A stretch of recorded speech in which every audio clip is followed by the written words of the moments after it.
ویسے کوئی اور آیت یاد ہو کہ نہ ہو، مگر یہ آیت سب کو زبانی یاد ہے۔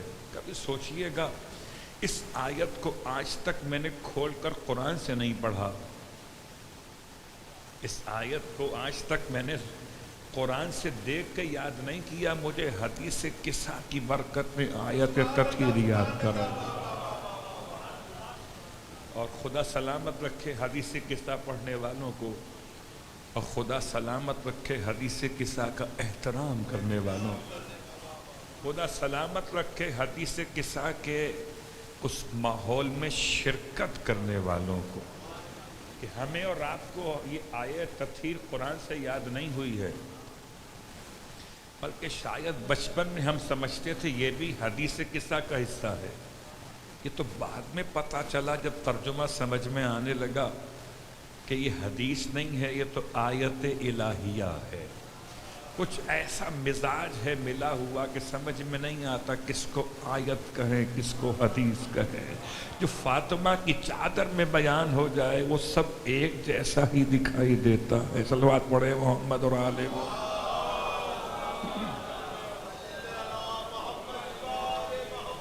سوچئے واقعاً باقی مقامات پر آپ کو حدیث الگ سمجھ میں آتی ہے، آیت الگ سمجھ میں آتی ہے، مگر حدیث قصہ میں خاص وہ حصہ جو شہزادی کونین کی چادر کے نیچے بیان کیا گیا وہ بالکل ایسا محسوس ہوتا ہے جیسے سب کا سب ایک ہی انداز کا بیان ہو۔ سمجھ میں نہیں آتا کہاں سے خدا کا کلام سمجھے، کہاں سے مصطفیٰ کا کلام سمجھے۔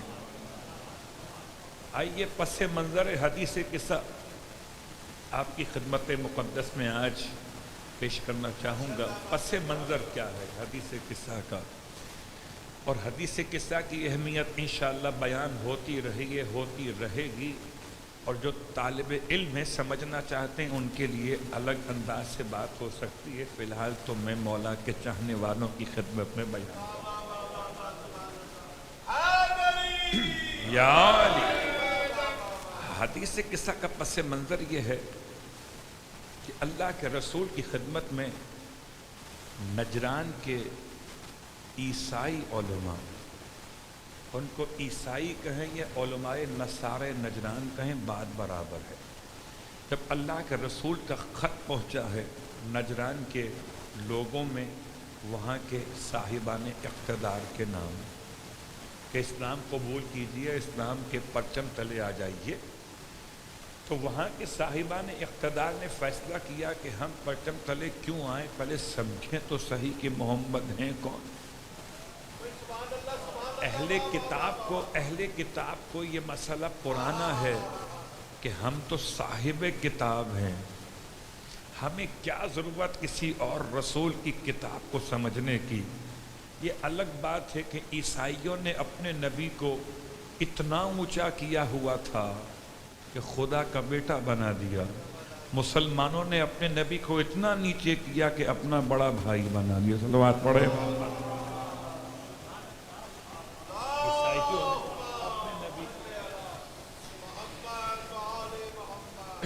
یہ مسئلہ بتا رہا ہے کہ عیسائیوں کا طریقہ اور ہے، یہودیوں کا مزاج اور ہے۔ یہودی زبان کی بات نہیں سمجھتے، وہ کہتے ہیں کہ لاتوں کے بھوت ہیں، کیا سمجھیں گے باتوں سے۔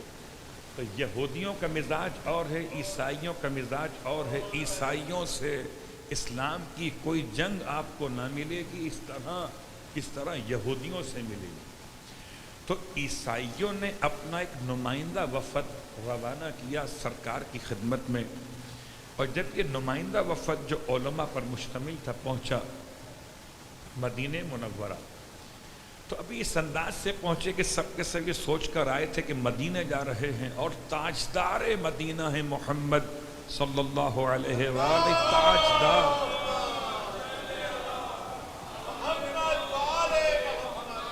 جب کسی تاجدار سے ملنے جاتے ہیں تو لباس شاہی پہنا جاتا ہے۔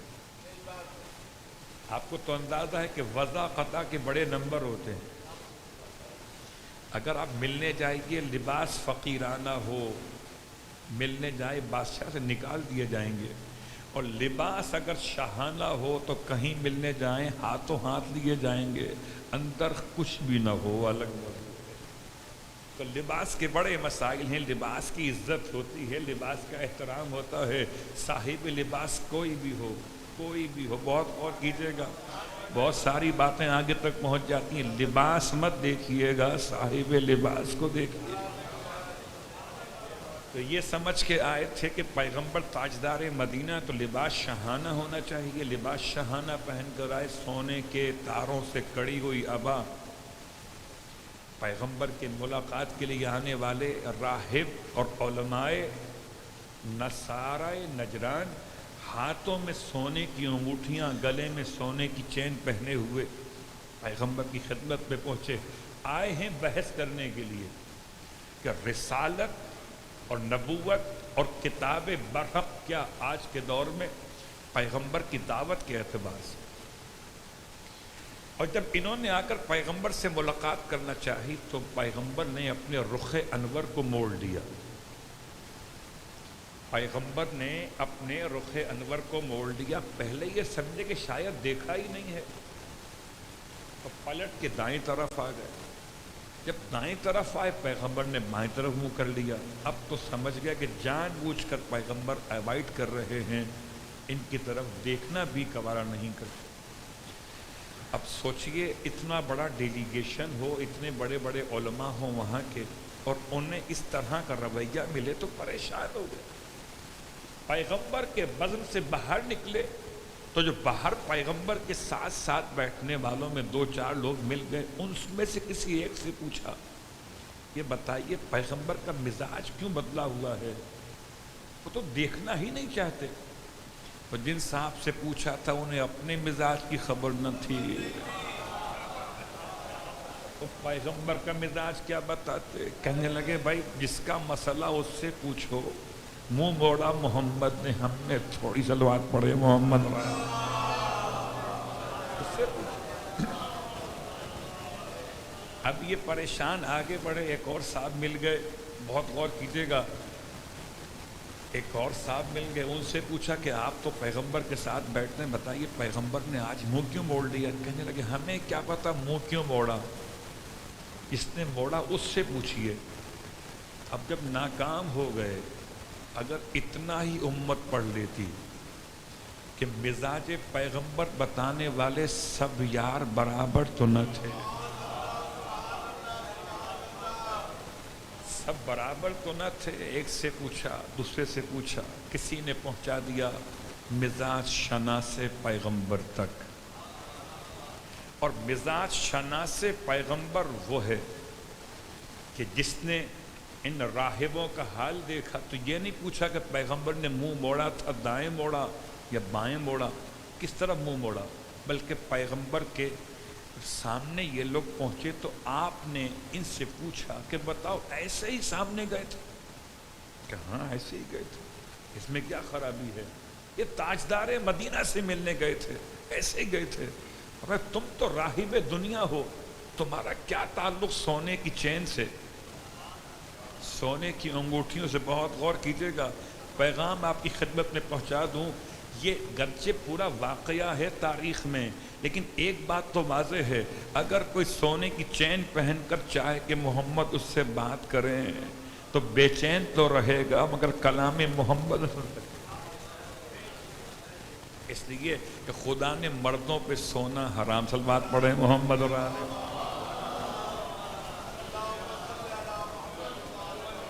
تو ہاتھوں میں سونے کی انگوٹھیاں، گلے میں سونے کی چین ہے، آبا پہنے ہوئے کڑی ہوئی سونے کے تاروں کی، امام فرماتے ہیں کہ مزاج شناس پیغمبر ہیں، فرماتے ہیں یہ سب اتارو، جیسے لباس زاہدانہ پہنتے ہو ویسے پہن کے جاؤ، پیغمبر جواب بھی دیں گے، اتنی پکی گارنٹی ہے۔ اللہ اکبر۔ اب تو ٹرائی کر رہے ہیں نا، ایک دفعہ ہو کے آ چکے ہیں، ریجیکٹ ہو گئے، پیغمبر کی توجہات نہ لے سکے، اب مولائے کائنات کے بتائے ہوئے طریقے پر لباس بدل کے جائیں کہ اتنی بات تو سمجھ میں آ جائے مسلمانوں کو، جو علی کے مزاج کا لباس پہن لے اسے محمد اٹھ کے گلے سے لگا لے۔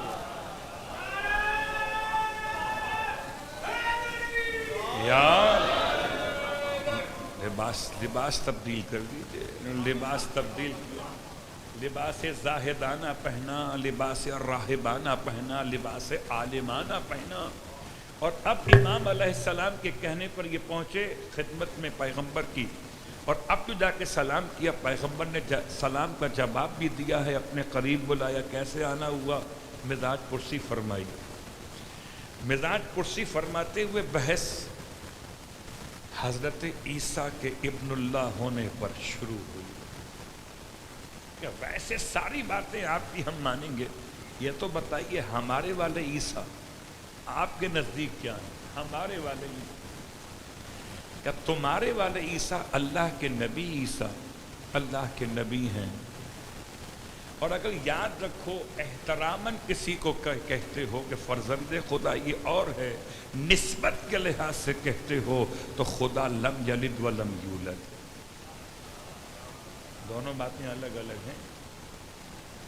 مثال دے دوں, آپ جب دیکھتے ہیں کہ حج پر جانے والے حجاج پہنچتے ہیں اور یہاں پر جب اخبار میں خبر لگتی ہے تو اتنے لاکھ فرزندان توحید نے اس سال حج کے مناسک کو انجام دیا ہے, تو توحید کے فرزند کہاں سے آ گئے؟ تو نسبت کے اعتبار سے اگر کہا جائے تو غلط ہے. احترام کے لحاظ سے کہ خدا خود فرماتا ہے کہ جتنے فقراء ہیں سب میرے عیال ہیں, تو خدا صاحب عیال ہو گیا. لیکن مسلمانوں کو فقراء کا عیال ہونا سمجھ میں آ گیا, آل محمد کا آل خدا ہونا سمجھ میں نہیں آیا. اللہ اکبر.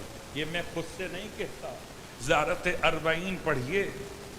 زیارت اربعین کا پہلا جملہ ہے جو جابر ابن عبداللہ انصاری کی زبان سے ادا ہوا, صحابی رسول, السلام علیکم یا آل اللہ. سرکار سید الشہداء کو سلام کر رہے تھے. اربعین کے موقع پر جناب جابر ابن عبداللہ انصاری دو زیارتیں اربعین کے دن کی, ایک چھٹے امام کی بارگاہ سے اور ایک جناب جابر ابن عبداللہ انصاری کے اپنے کلمات نہیں ہیں, یہ بھی معصوم کے الفاظ ہیں. رجب کے مہینے میں 15 تاریخ کو سلام پڑھا جاتا ہے, اس کے الفاظ یہی ہیں, السلام علیکم یا آل اللہ. یہ آل اللہ کا مطلب اللہ کی اولاد نہیں ہو گئی, اللہ کے گھر والے نہیں ہو گئے. یہ وہ احترام نسبت ہے کہ جہاں آل خدا وہی ہیں جن کو خدا نے منتخب کیا اپنی معرفت کے لیے.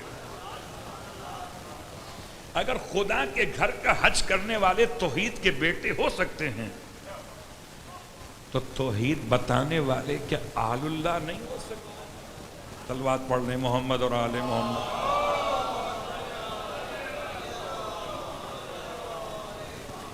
تو عیسائیوں کی پرابلم کیا ہے کہ وہ احترام نہیں کر رہے تھے, وہ تو کہتے جیسے باپ بیٹے ہوتے ہیں. کے پاس دلیل کیا تھی؟ دلیل یہ تھی کہ چونکہ حضرت مریم بغیر ازدواج کے صاحب اولاد ہوئی اور حضرت عیسیٰ کا کوئی باپ نہیں ہے, اس لیے اصلاً وہ خدا کا بیٹا کیوں کہتے ہیں؟ اس لیے نہیں کہتے کہ عیسیٰ کلمہ خدا تھے, اس لیے نہیں کہتے کہ عیسیٰ بیماروں کو شفا دیتے تھے, اس لیے نہیں کہتے تھے کہ عیسیٰ مردوں کو زندہ کیا کرتے تھے, اس لیے نہیں کہتے تھے کہ عیسیٰ خدا کے قریب صاحب کتاب تھے, اس لیے کہتے تھے کہ عیسیٰ کا باپ کوئی نہ تھا. اس کا مطلب جس کا باپ نہ ہو اسے خدا کا بیٹا کہہ دیا جائے. اور اسی جملے کو ہم نے استعمال کیا تو خطابت ہو گئی, خدا نے استعمال کیا تو آیت ہو گئی. ان مثل عیسیٰ عند اللہ کا مثل آدم خلقہ من تراب. بے شک عیسیٰ کی مثال اللہ کے نزدیک آدم کی طرح سے ہے. خلقہ من تراب. اگر تم یہ کہتے ہو کہ عیسیٰ باپ نہ ہونے کی وجہ سے خدا کے بیٹے ہیں تو آدم کے تو نہ ماں ہے نہ باپ. اگر فارمولہ ایسا بناتے ہو تو پہلے آدم خدا کے بیٹے ہوئے نہ کہ عیسیٰ.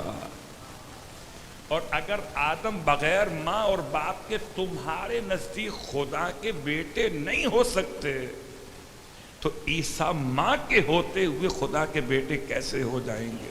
خلقہم من تراب ثم قال له کن فیکون، اس نے انہیں مٹی سے بنایا اور کہہ دیا ہو جا تو وہ ہو گئے۔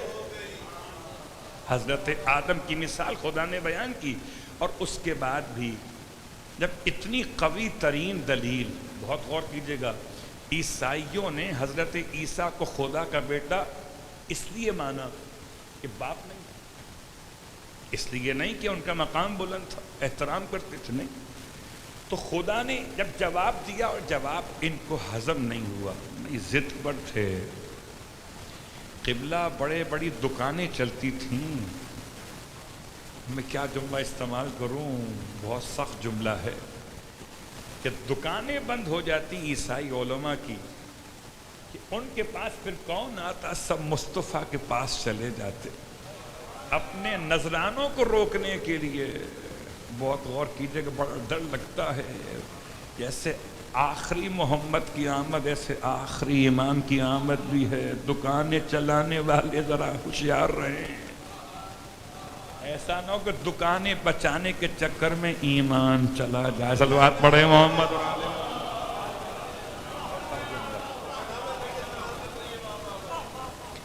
ایسا نہ ہو دکانیں بچانے کے چکر میں، یہ تھے کون سب کے سب علماء تھے، اللہ اکبر، کہ جنہوں نے حضرت عیسیٰ کے حوالے سے کٹ حجتی برقرار رکھی، ہر دھرمی پہ اگر نہیں مانتے بس۔ اچھا، جو نہ مانے اس سے منوانا تو ممکن نہیں ہے، کوئی نہ ماننے پر آئے تو خدا کو نہ مانے، کائنات کے وجود کو نہ مانے، سب کا انکار کر دے تو کیا کر سکتے ہیں؟ تو خدا نے اپنے حبیب پر آیت کو نازل کیا، فَمَنْ حَاجَّكَ فِيهِ مِن بَعْدِ مَا جَاءَكَ مِنَ الْعِلْمِ فَقُلْ تَعَالُوا نَدْعُ أَبْنَاءَنَا وَأَبْنَاءَكُمْ وَنِسَاءَنَا وَنِسَاءَكُمْ وَأَنفُسَنَا وَأَنفُسَكُمْ ثُمَّ نَبْتَهِلْ فَنَجْعَلْ لَعْنَةَ اللَّهِ عَلَى الْكَاذِبِينَ۔ اب جو آپ کے ساتھ حجت کرے، فَمَنْ حَاجَّكَ فِيهِ، اب جو اس معاملے میں عیسیٰ کے معاملے میں اب آپ سے بحث کرے، من بعد ما جاءک من العلم، جبکہ آپ کے پاس ہماری طرف سے علم آ چکا ہے، فقل تعالوا، اب اس سے کہیں آؤ، ندعو ابنانا و ابناکم، ہم اپنے بیٹوں کو لاتے ہیں، اپنے بیٹوں کو لاتے، اپنے بیٹوں کو لاتے۔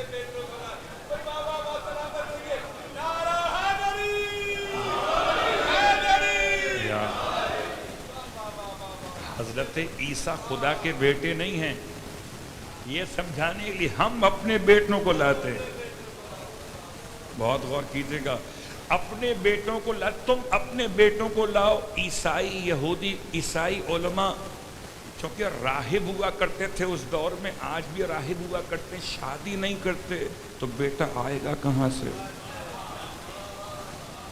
آیہ مباہلہ نے ایسی ضرب لگائی ہے کہ جواب ہی نہ بن پڑ رہا تھا، تم بھی کسی اور کا بیٹا لاؤ گے، تمہارا تو ہوتا نہیں، تم شادی نہیں کرتے۔ اللہ ندعو ابنانا و ابناکم، اور جب شادی نہیں کرتے تو بیٹا نہیں تو بیوی کہاں سے؟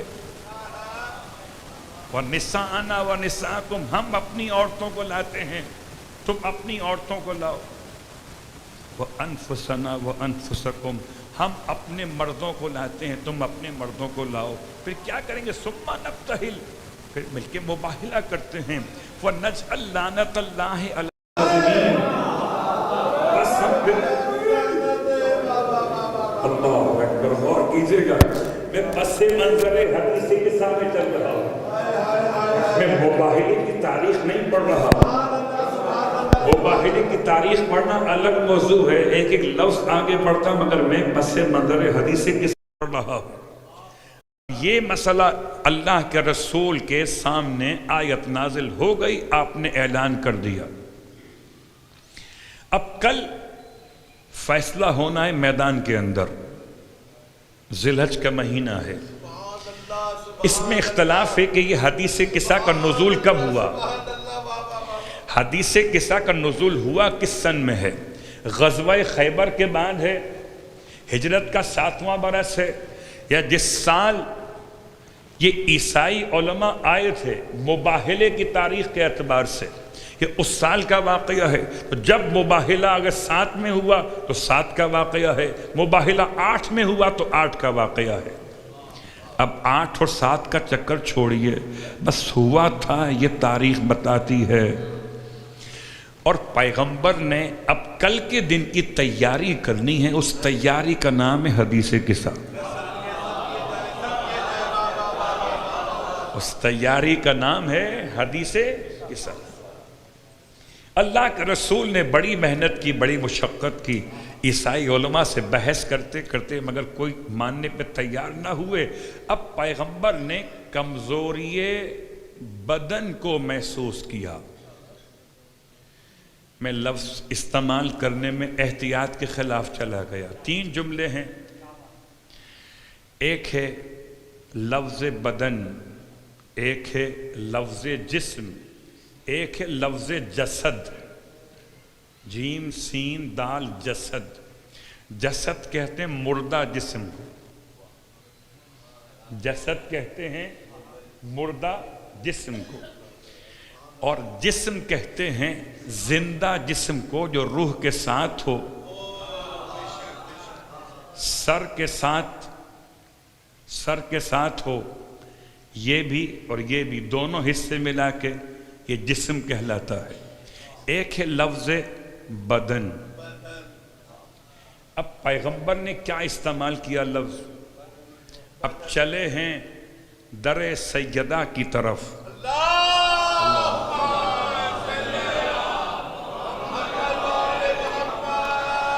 قبلہ اگر بدن میں کمزوری تھی تو کسی بیوی کے گھر چلے جاتے،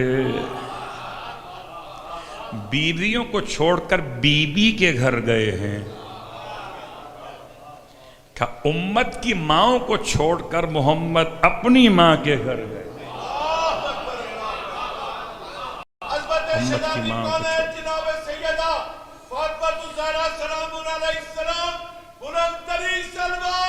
اللہم صلی علی محمد وآل محمد وعجل۔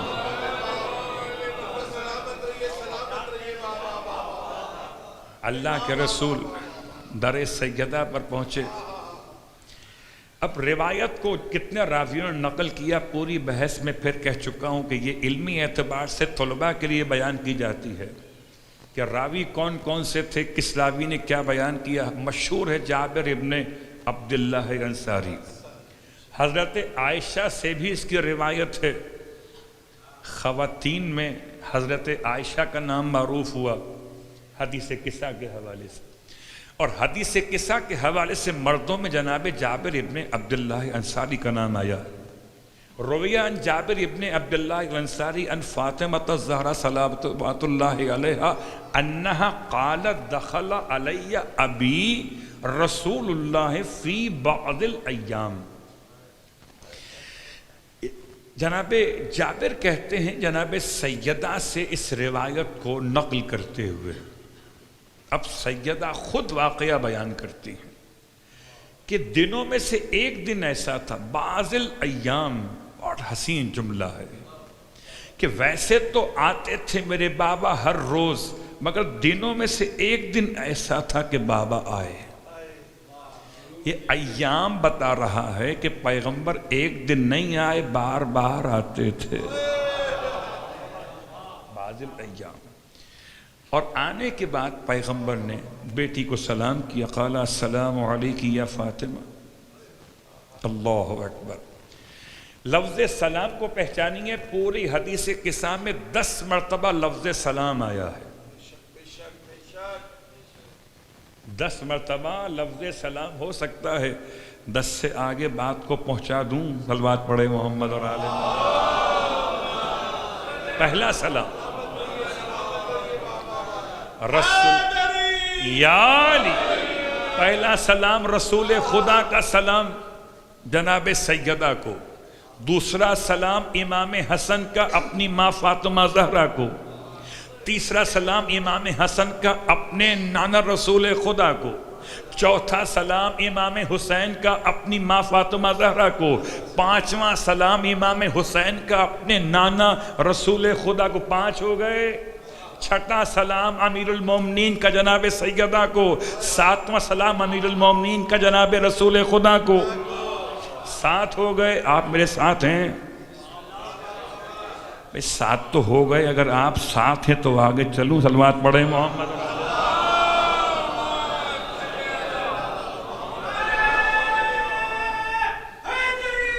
یا علی، 7 سلام ہو گئے۔ 8واں سلام جبرائیل امین رسول خدا کی بارگاہ میں پہنچے تو سلام پیش کیا، ایک سلام 8واں۔ 9واں سلام خدا کا،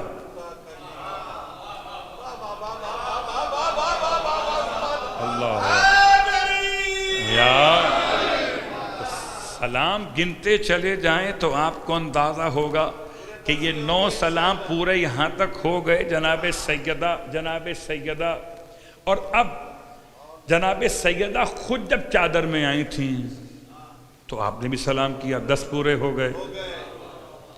یہ 10 تو وہ پورے ہوئے جو سلام کی ابتدا ہے، اور جو سلام کا جواب دیا ہے، پہلا جواب رسول خدا کے سلام کا فاطمہ زہرا نے دیا، پھر امام حسن کے سلام کا جواب دیا، پھر امام حسین کے سلام کا جواب دیا، اور اس کے بعد رسول خدا نے سلام کا جواب دیا 1 کو، 2 کو، 3 کو، 4 کو، جبرائیل امین 5 کو۔ اللہ اکبر، اتنے سارے سلام ہیں حدیث قصہ میں، پھر بھی مومن کو سلام سمجھ میں نہیں آتا۔ اب میں کیا کہوں تمہیں، اتنے سارے سلام ہیں، سب کو زبانی یاد ہیں، پھر بھی پوچھتے ہو سلام کریں یا کچھ اور کہہ دیں؟ میں ہاتھوں کو جوڑ کے کہتا ہوں بالکل کہو، مولا علی علیہ السلام مدد، ضرور کہو، مگر پہلے سلام کرو، سلام کے بعد کہو کہ مولا علی علیہ السلام مدد۔ اس لیے جو سلام کے قابل نہ ہو اسے مولا کی مدد کیسے ملے گی؟ جب تمہارے سلام کے قابل نہیں ہے اس سے مولا کی مدد کی دعا دو گے، لا حول ولا قوت۔ بات واضح ہو رہی؟ تو حدیث قصہ میں لفظ سلام کے انداز مختلف ہیں۔ اللہ کے رسول داخل ہوئے، آپ نے سیدہ کو سلام کیا، اور سیدہ نے بابا کو سلام کا جواب دیا، وعلیک السلام۔ اتنا ہی جملہ ہے حدیث قصہ۔ قال انی لاجد فی بدنی، آپ نے ارشاد فرمایا بیٹی فاطمہ زہرا، میں اپنے بدن میں، انی لاجد فی بدنی، میں اپنے بدن میں ضعفاً، کمزوری محسوس کر رہا ہوں۔ یہ اردو کے مسئلے ہیں، یہ ضعف کا ترجمہ بھی کمزوری کرتے ہیں اور ضعف کا ترجمہ بھی کمزوری کرتے ہیں، حالانکہ ضعف بدن اور ہے، ضعف بدن اور ہے، قبلہ زبر اور ہے اور پیش اور ہے، اور پھر زیر غور کہ ان دونوں کا فرق کیا ہے۔ امام راغب نے اپنی کتاب مفردات میں اس کی وضاحت کی کہ ضعف کہتے ہیں اس بدن کے حصے کی کمزوری کو، اس میں سر شامل نہیں ہے، اور سر شامل نہ ہونے کا مطلب عقل شامل نہیں ہے۔ ضعف کمزوری بدن ہے، ضعف کمزوری عقل ہے۔ تو پیغمبر نے کب کہا کہ میرے جسم میں کمزوری ہے؟ جسم میں سر شامل، سر میں عقل شامل۔ پیغمبر کے الفاظ تو یہ ہیں کہ میرے بدن میں ضعف ہے، ضعف نہیں ہے۔ ضعف کب فرماتے؟ جب آپ جسم کہتے، نہ جسم کہا نہ ضعف کہا، بدن کہا اور ضعف کہا، یہ بتانے کے لیے کہ امت پہچان لے کہ نبی کی عقل قلبی محفوظ تھی، نبی عقل کل بھی ہے، کل عقل کا مالک بھی ہے۔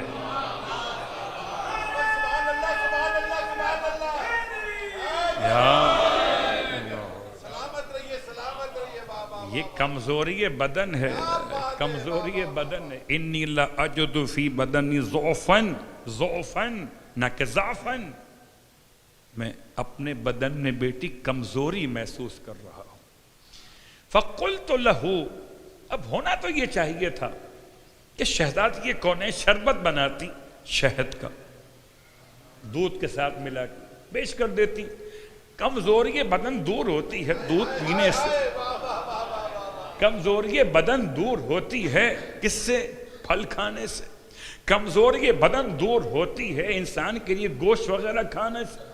لیکن نہ گوشت آپ کی خدمت میں پیش کیا، نہ پھل پیش کیے، نہ دودھ پیش کیا. اعیذک باللہ یا ابتاہ من الضعف. سب سے پہلے سیدہ نے اپنے بابا مصطفیٰ کو خدا کی پناہ میں دیا. بابا میں آپ کو خدا کی پناہ میں دیتی اس کمزوری سے. اعیذک باللہ یا ابتاہ من الضعف. جو کمزوری آپ بیان کر رہے ہیں میں اس کمزوری سے آپ کو خدا کی پناہ میں دیتی ہوں. اللہ اکبر. اب تو پہچانے زمانہ. خدا نے امت کو دیا محمد کی پناہ میں، محمد کو فاطمہ نے دیا خدا کی پناہ میں. اللہ اکبر. کیا پناہ ڈھونڈ رہے ہیں؟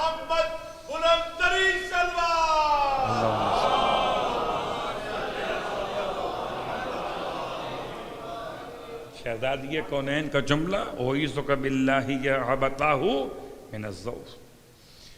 پھر اللہ کے حبیب فرماتے فقال، کیا فرمایا جناب سیدہ کے بابا نے؟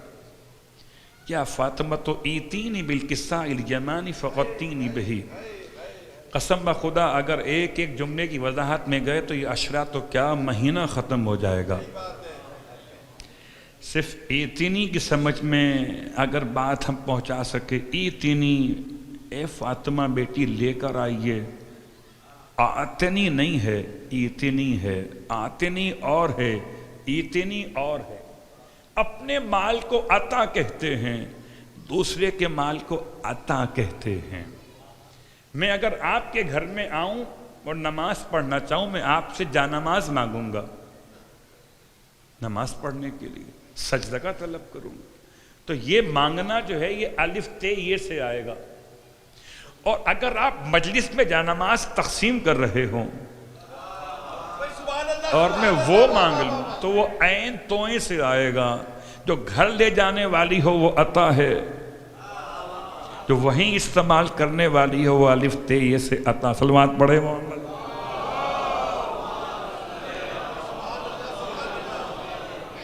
اللہ کے رسول نے یہ چادر عاریتاً مانگی ہے کہ ابھی استعمال کرنا. ایتینی بالکساء الیمانی، بیٹی لے کر آؤ اپنی چادر یمانی. عزیزان گرامی قدر، شہزادی کونین اب چادر کہاں سے لائیں گی؟ یمن سے لائیں گی نہیں. کس سے مانگا ہے رسول نے؟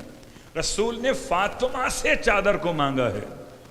اب جس کو کملی اور رسول کی چادر سے محبت ہے اسے چاہیے کہ آئے دیکھے مصطفیٰ خدا سے نہیں فاطمہ سے مانگ رہے تھے.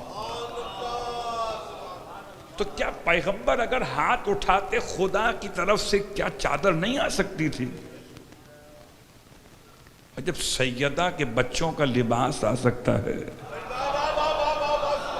رسول کی چادر نہیں آ سکتی تھی. بتانا یہ تھا کہ خدا تک مصطفیٰ جب پہنچائے گا جب تم فاطمہ کے دروازے سے ہو کر مشتاق آؤ.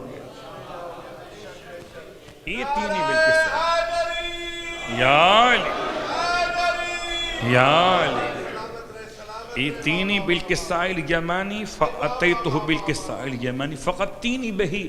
تو لے کر آؤ ایک کساء یمن کی اور بیٹی وہ لا کے مجھے اڑھا دو. فغطینی، مجھے اڑھا دو. دونوں کام کرنے ہیں. ایک چادر بھی فاطمہ کی ہے، گھر بھی فاطمہ کا ہے، اور اڑھائیں گی بھی فاطمہ. یا رسول اللہ یہ بات سمجھ میں نہیں آ رہی کہ آپ کو کمزوری بدن ہے تو آپ حکیم کے پاس نہیں گئے، آپ کسی طبیب کے پاس نہیں گئے، آپ نے دنیا کو سمجھایا کہ اگر نبوت کاملہ کے جسم میں کمزوری ہو تو کہاں آئیں گے؟ بدن کے لحاظ سے کہاں پر آئیں گے؟ کہ فاطمہ کے گھر آئیں گے. تو ہر کمزوری بدن کا علاج کہاں؟ فاطمۃ الزہرا صلوات اللہ علیہا کے گھر.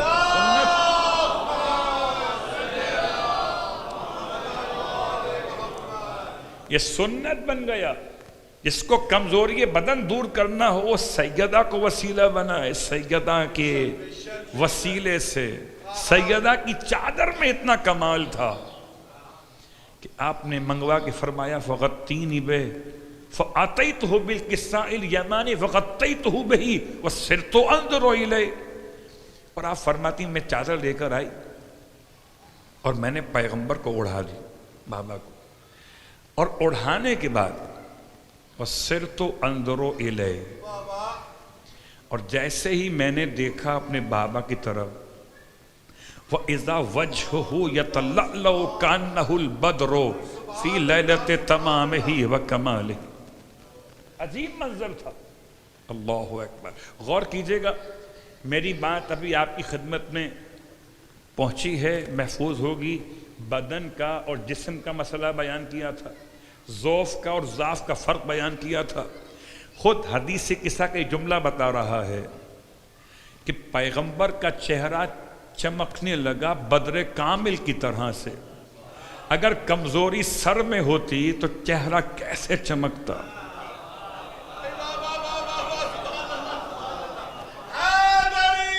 یا علی، کمزوری اگر سر میں ہوتی تو چہرہ کیسے چمکتا بدر کامل کی طرح. قبلہ یاد رکھیے، سرکار ختمی مرتبہ صلی اللہ علیہ وآلہ وسلم کو لوگوں نے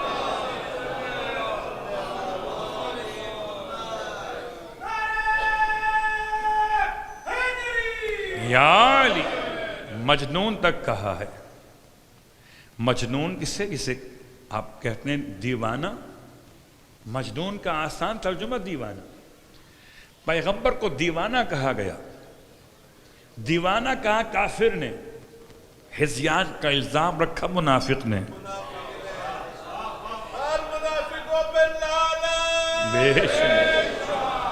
کیٹیگری ایک ہی بنے گی، بلکہ شاید کیٹیگری اے ملے کافر کو اور آخری ملے گی منافق کو.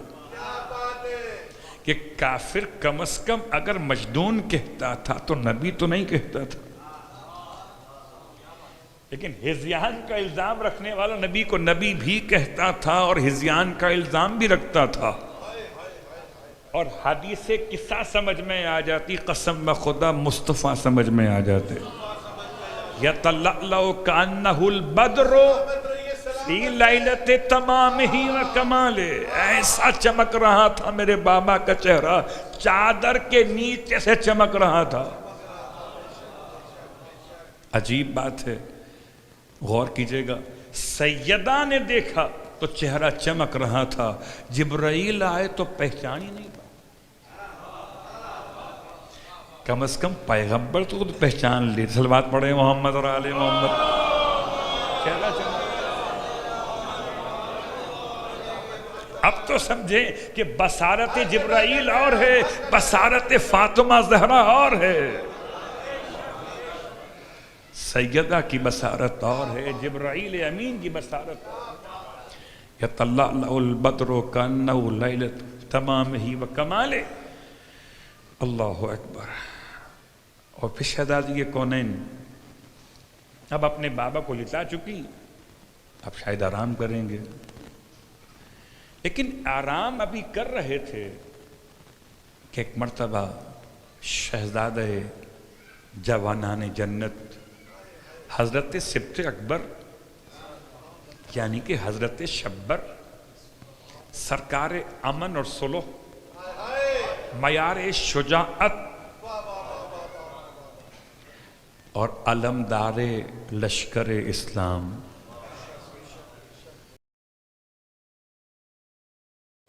علمدار لشکر اسلام امام حسن مجتبی علیہ السلام.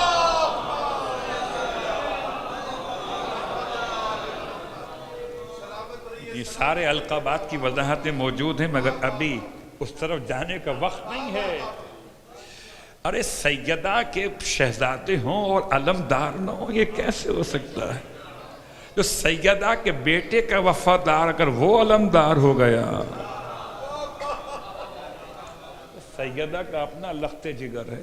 اللہ اکبر۔ داخل ہوئے گھر میں، ماں کو سلام کیا، السلام علیک یا اماں وعلیک السلام یا قرۃ عینی و ثمرۃ فؤادی۔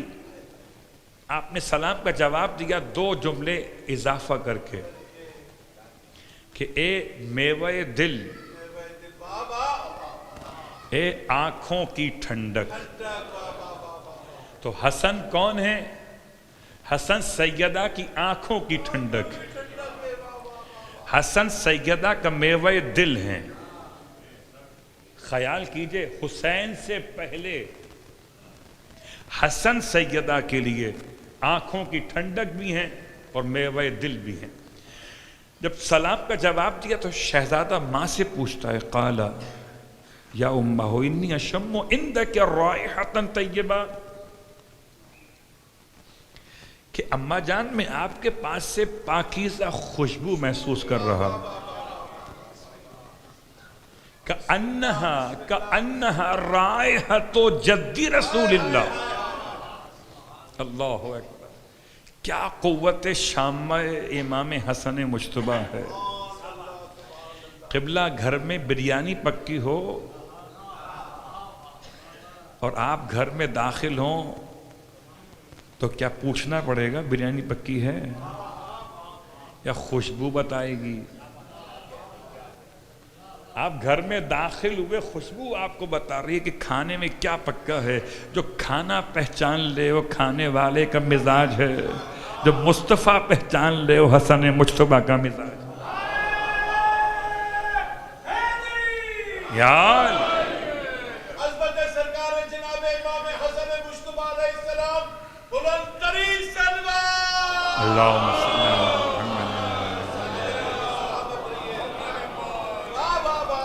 یہ تیاری ہو رہی ہے 24 ذی الحج کی، یہ تیاری ہو رہی ہے میدان مباہلہ میں جانے والوں کی، یہ انٹری کروائی جا رہی ہے چادر میں ان کی، کہ جو چادر کے اہل ہیں، کچھ چادر کے نا اہل ہیں، گھر کے اہل ہیں۔ گھر کے اہل ہونا اور ہے، چادر کے اہل ہونا اور ہے۔ جیسے اولاد ہونا اور ہے اور اہل ہونا اور ہے۔ ہر اولاد اہل نہیں ہوتی تو ہر اہلیہ اہل کیسے ہو جائے؟ اردو کی مجبوری، صلوات پڑھے محمد اور آل۔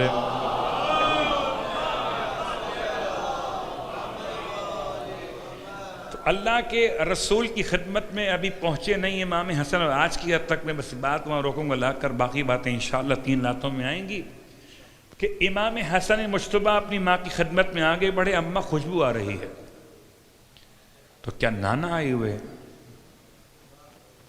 عجیب بات ہے۔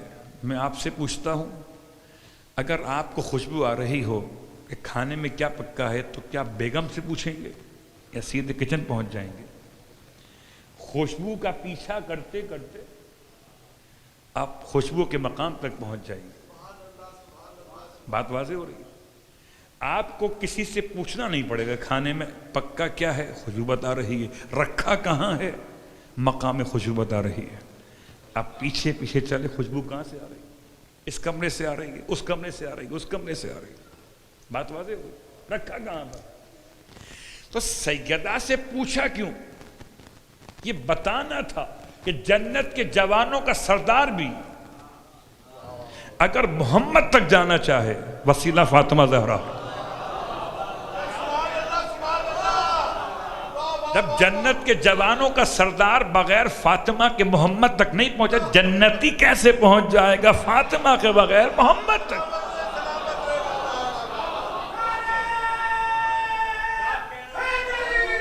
یا علی، کیسے پہنچ جائے گا؟ عظمت شہزادی کونین جناب سیدہ فاطمہ الزہرا سلام علیہ السلام، بلند سے بلند ترین سلوات۔ اللہم صلی اللہ علیہ وسلم۔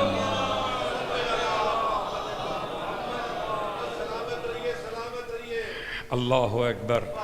رہنما فاطمہ ہیں, رہنما فاطمہ ہیں. کون سے مقام کی رہنما؟ جو مصطفیٰ تک پہنچائے. ارے کیا نظام مصطفیٰ لاؤ گے؟ تم مصطفیٰ تک نہیں پہنچ سکتے, نظام تک کیسے پہنچو گے؟ چلے ہو, اب تو پرانی بات ہو گئی. کوئی ریاست مدینہ کی بات کر رہا تھا.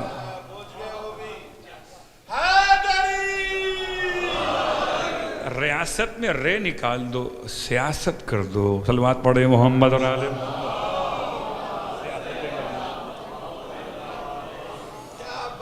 اس تک پہنچنا اور ہے. بات واضح ہو. اللہ اکبر. تو اب امام مجتبی آگے بڑھے. جب ماں سے سوال جواب ہو گئے, ماں نے فرمایا جی انہو نام موجود ہیں چادر کے نیچے. اقبل الحسن الى نحو الکسا. مولا حسن آگے بڑھے چادر کی طرف. وقال السلام علیکہ یا جدہ یا رسول اللہ. چادر میں اندر آنے سے پہلے سلام کیا آپ نے. بہت غور کیجئے, میں آپ کو لیے چلتا ہوں اس مسئلے پر. صلوات پڑھیں محمد اور آل محمد.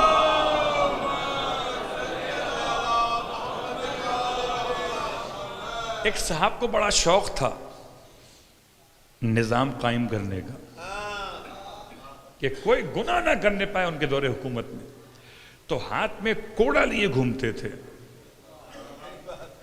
ہاتھ میں کوڑا لیے گھومتے تھے, خبردار کوئی برائی نہ ہونے پائے معاشرے میں. تو ایک محلے سے گزر رہے تھے, کسی گھر سے الٹی سیدھی شاعری کی آواز آنے لگی. الٹی سیدھی شاعری سمجھ رہے ہیں نا آپ؟ تو اب یہ درا سا دروازہ ہلکا سا جھیلی پڑی تھی, کھلا ہوا تھا اتنا سا کہ اندر سے کچھ دکھائی دے. یہ رک کے دیکھنے لگے اندر ہے کون. دیکھا ایک صاحب سامنے سجا کے بیٹھے ہیں جام شراب کا, اور وہ شاعری کر رہے ہیں الٹی سیدھی. انہوں نے موقع اچھا جانا اور دیوار کود کے اندر پہنچ گئے, حالانکہ دروازہ آلریڈی کھلا ہوا تھا. لیکن ریاست کی رٹ کو چیلنج کرنے کے مسئلے, بہت غور کیجئے گا, میں بہت ڈر رہا ہوں کہ بات کہاں سے کہاں تک پہنچے گی. دیوار کود کے آنے والے اور ہوتے ہیں, دروازے سے آنے والے اور ہوتے ہیں. دیوار کود کے اندر پہنچ گئے, اور پہنچتے کے ساتھ ہی نظام نافذ کرنا چاہا. اے دشمن خدا, تم سمجھتے تھے کہ تم چھپ کے گناہ کر لو گے ہمارے ہوتے ہوئے. اس نے کہا رک جائیے, رک جائیے, میں نے ایک شریعت کی حدود کو توڑا ہے, آپ نے شریعت کی 4 حدود توڑ دی ہیں. کیا 1 4 کا حساب بنایا؟ میں نے خالی یہی تو کیا ہے کہ شراب سامنے رکھی ہے پینے کے ارادے سے, آپ نے 4 گناہ کر دیے. کون سے 4 گناہ؟ کہ پہلا, قرآن کہتا ہے وَلَا تَجَسَّسُوا, کسی کی جاسوسی مت کرو. آپ نے میری جاسوسی کی, ورنہ آپ کو کیا خبر میں گھر میں کیا کر رہا ہوں. صلوات پڑھے محمد اور آل محمد.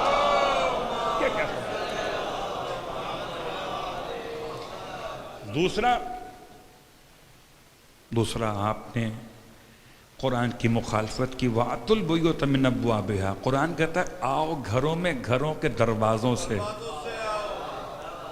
اب دروازے کو چھوڑ کر دیوار کود کے اندر آئے. دوسرا گناہ آپ نے کیا. تیسرا گناہ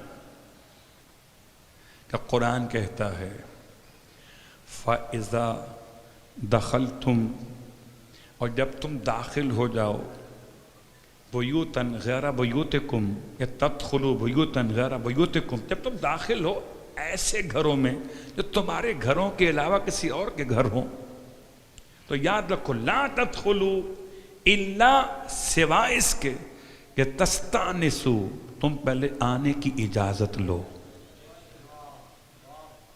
اپنے گھر میں تو بغیر پوچھے آ سکتے ہو، دوسرے کے گھر میں اس سے پوچھے بغیر نہیں آ سکتے ہو۔ آپ نے مجھ سے پوچھا نہیں، قرآن کہتا ہے پوچھ کے آؤ۔ اب اگر واقعاً عدالت الہیہ ہو تو آپ کے خلاف چارج شیٹ 4 ہو رہی ہیں۔ آپ بغیر پوچھے آئے ہیں، تیسرا جرم آپ کا یہ ہے۔ اور چوتھا کیا ہے؟ جلدی سے بولے، وہ کون سا ہے؟ قرآن کہ تسلموا علی اہلہا، سلام کرو گھر والوں پر۔ آپ نے سلام کیے بغیر لٹھ چلائے، صلوات پڑھے محمد اور آل۔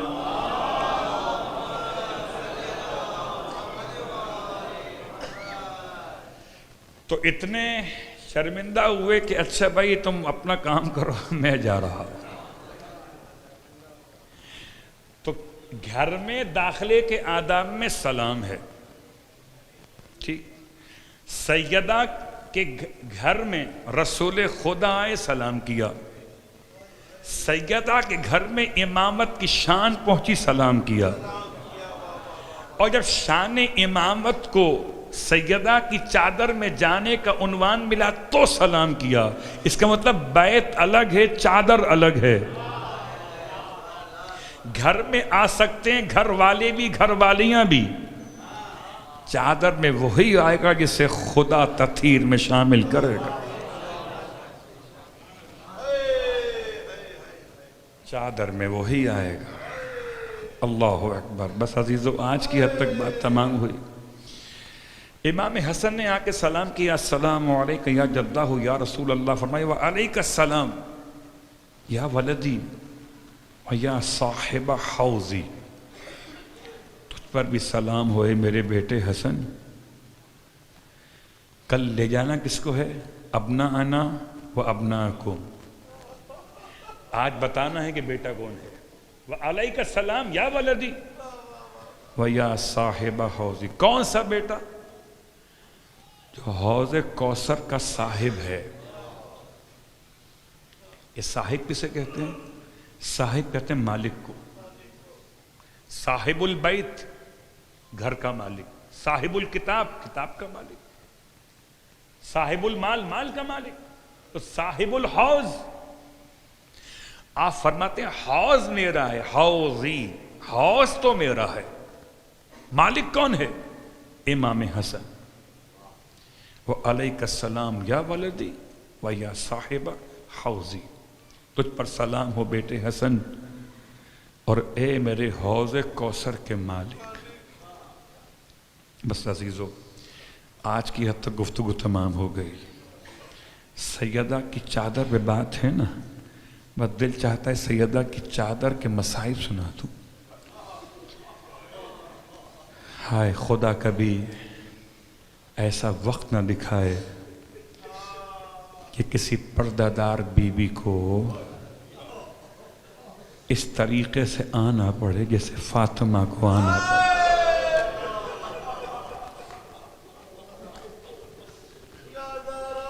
چادر کے بڑے معجزات ہیں۔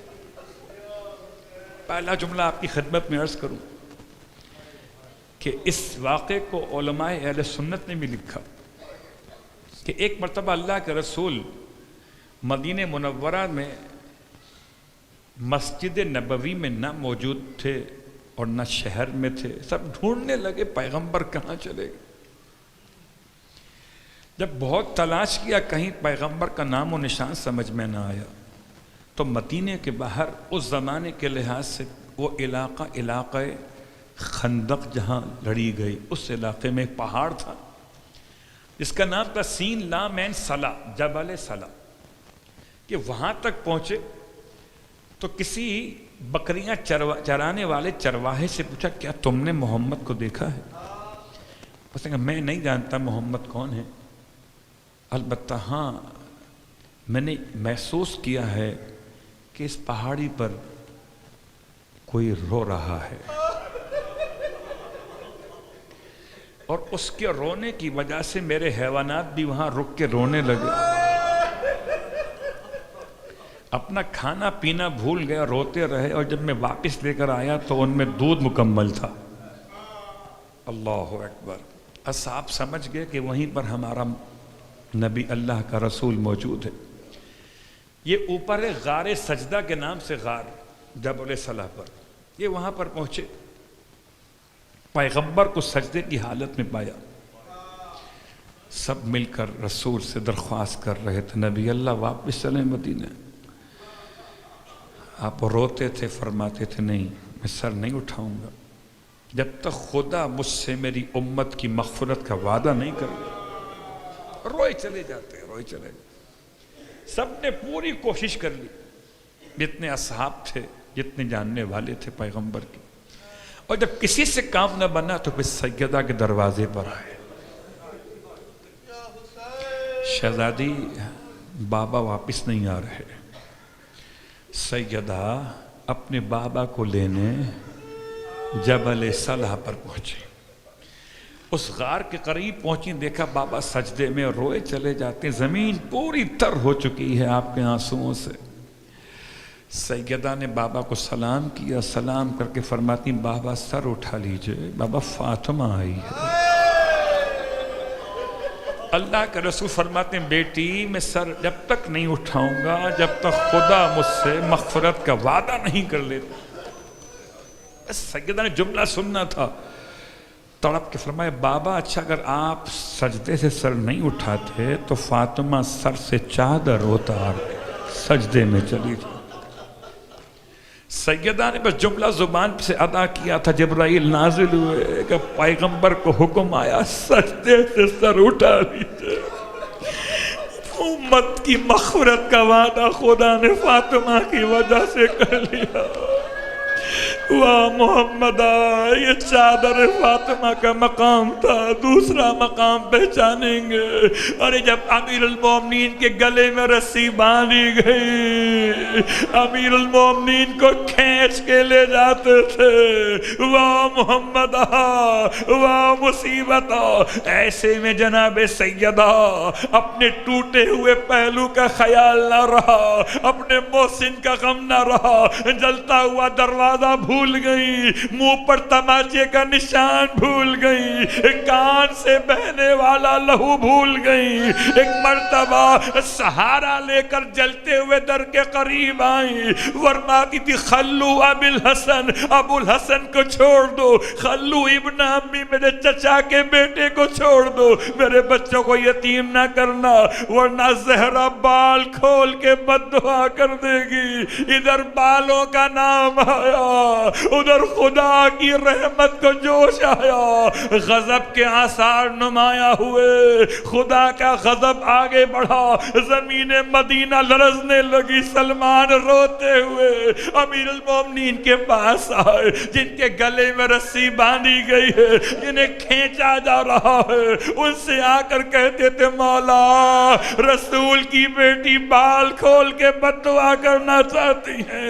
امام نے فرمایا سلمان جلدی سے جاؤ، روکو سیدہ کو کہ بد دعا نہ کرے ورنہ نانا کی امت برباد ہو جائے گی، بابا کی امت برباد ہو جائے گی. آئے سلمان روتے ہوئے سیدہ کو آ کر امام کا پیغام دیا. سیدہ کو آ کر امام کا پیغام دیا شہزادی مولا فرما رہے ہیں بد دعا نہ کیجئے ورنہ بابا کی امت برباد ہو جائے گی. ایک مرتبہ سر کو جھکایا. اچھا اگر امیر المومنین نے، اگر حسن کے بابا نے منع کر دیا تو فاطمہ صبر کرے گی، بد دعا نہ کرے گی. یہی منظر تھا. ارے جب شام کے بازار میں زہرا کی بیٹیاں 15 گھنٹے گزر گئے، بعض کہتے 15 اذانوں کا وقت گزر گیا. دربار کو سجایا جا رہا ہے، مجمع کھڑا ہوا ہے. ایک مرتبہ زہرا کی بیٹی کو جلال آ گیا. فرمایا یا تو سامنے سے مجمع کو ہٹایا جائے یا زینب کو چادر لا کے دی جائے ورنہ ایسے دربار میں داخل نہ ہوگی. ابھی فرما رہی تھی ورنہ زینب بد دعا کر دے گی.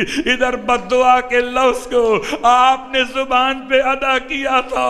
ایک مرتبہ نگاہ اٹھی حسین کے کٹے ہوئے سر پہ پڑی, دیکھا آنسو بہتے ہیں, بہن تڑپ گئی, بھیا ارے کس نے پتھر مار دیا, ارے کس نے اذیت پہنچا دی, آنسو کیوں بہتے ہیں؟ کٹے ہوئے سر سے آواز آئی, بہن بد دعا مت کرنا, ارے جیسے یہ لے جائے چلو تم بھی چلو, ہم بھی ساتھ ساتھ چلیں گے. واہ محمد, واہ مسلم.